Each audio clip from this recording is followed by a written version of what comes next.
Hello, dear students. Let's continue with the story Grief by Anton Chekhov. Now, we completed till Unit 2, and I think by far you understand that we were talking about Iona, who is the cab driver. The city, in fact, the background of the story is in Russia, and of course, we also come to know about the grief of Iona, that he lost his son and he is in tremendous grief and sorrow because of that incident that happened that shook his life completely. Now, let's see what happens in Unit 3. As soon as we stopped at Unit 2, where three young men who came there and who wanted to hire Iona's cab and they wanted to go somewhere.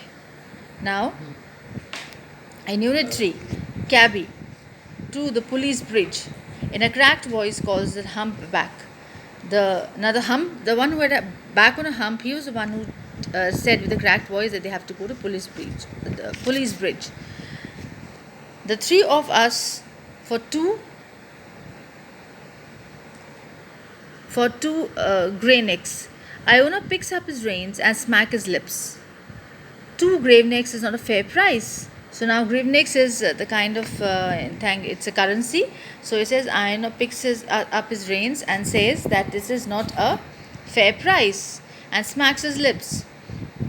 2 gravenecks, but he does not mind if it is in a ruble or 5 kopecks. To him it is all the same now, as long as they are wayfarers. The young men, jostling each other and using bad language, approach the sleigh, and all three at once try to get on the seat.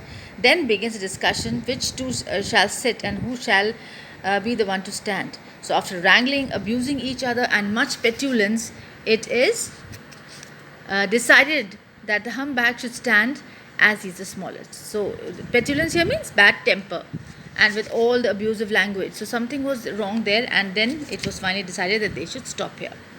The arrangement was being done. Now then, hurry up, says the humpback in a twanging voice. Twanging means loud noise, as he takes his place and breathes in his Iona's neck. Oh, Furry, here. Mate, what a cab you have got. There is not a worse one to be found in Petersburg.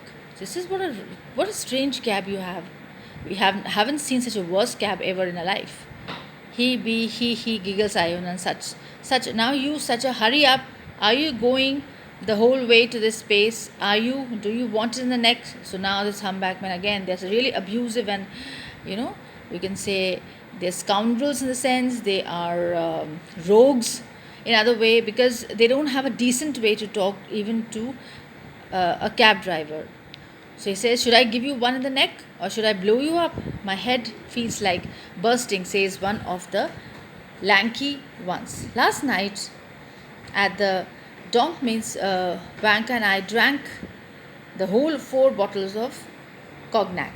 Now cognac is a kind of a wine. So they drank that. I don't understand what you lie for, says the other lanky one angrily. You lie like a brute. God strike me, it's a truth. It's as much a truth as that a louse cough. So this is the conversation that is going on between these 3 men, and you can just make it out of what kind of a language, abusive language, and indecent way they are talking to each other. He grins Iona. What gay young gentleman. Sure, go to the devil, indignantly says the humpback. Well, he is shocked with anger. Are you going to get on or not, you old pest? Is that the way to drive? Use the whip a bit. Go on, devil. Go on. Give it him well. So now they're not happy with the way, the pace and the speed, the way Iona is driving. So he says, better give a whip and just ask your horse to take us faster to police bridge. Iona feels at his back, the little man wriggling and the tremble in his voice. He listens to the insults hurled at him, sees the people, and little by little the feeling of loneliness leaves him. The humpback goes on swearing until he gets mixed up in some elaborate 6-foot oath or chokes with coughing. So this is what rubbish thing that's been happening there, and Iona is feeling a little bit. He's able to come out of his grief because he's engaged in all these 3 men.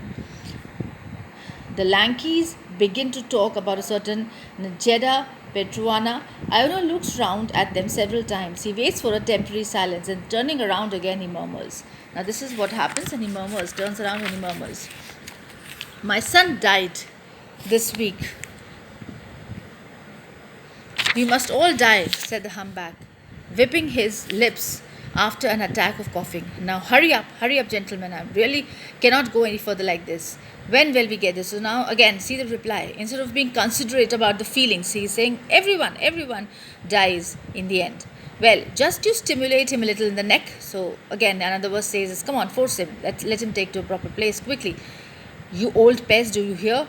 I'll bone your neck for you. If one treated the like of you with ceremony, one could have to go on foot. Do you hear, old serpent, Gorinch, or do you not care a spit? Now see, what kind of, what is a strange way, I mean, abusive way, insulting way they are talking to a man who's already in grief and he's sharing his grief that he lost his son.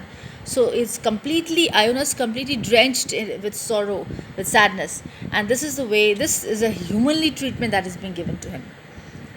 Iona hears rather than feels the blow they deal him. He laughs. They are gay young gentlemen. God bless them. So again, he says, well, leaves it. Cabby, are you married? Asked a lanky one. Gay young gentleman. Now I have only a wife. The moist ground. Ho ho. That is to say, the grave. My son has died and I am alive.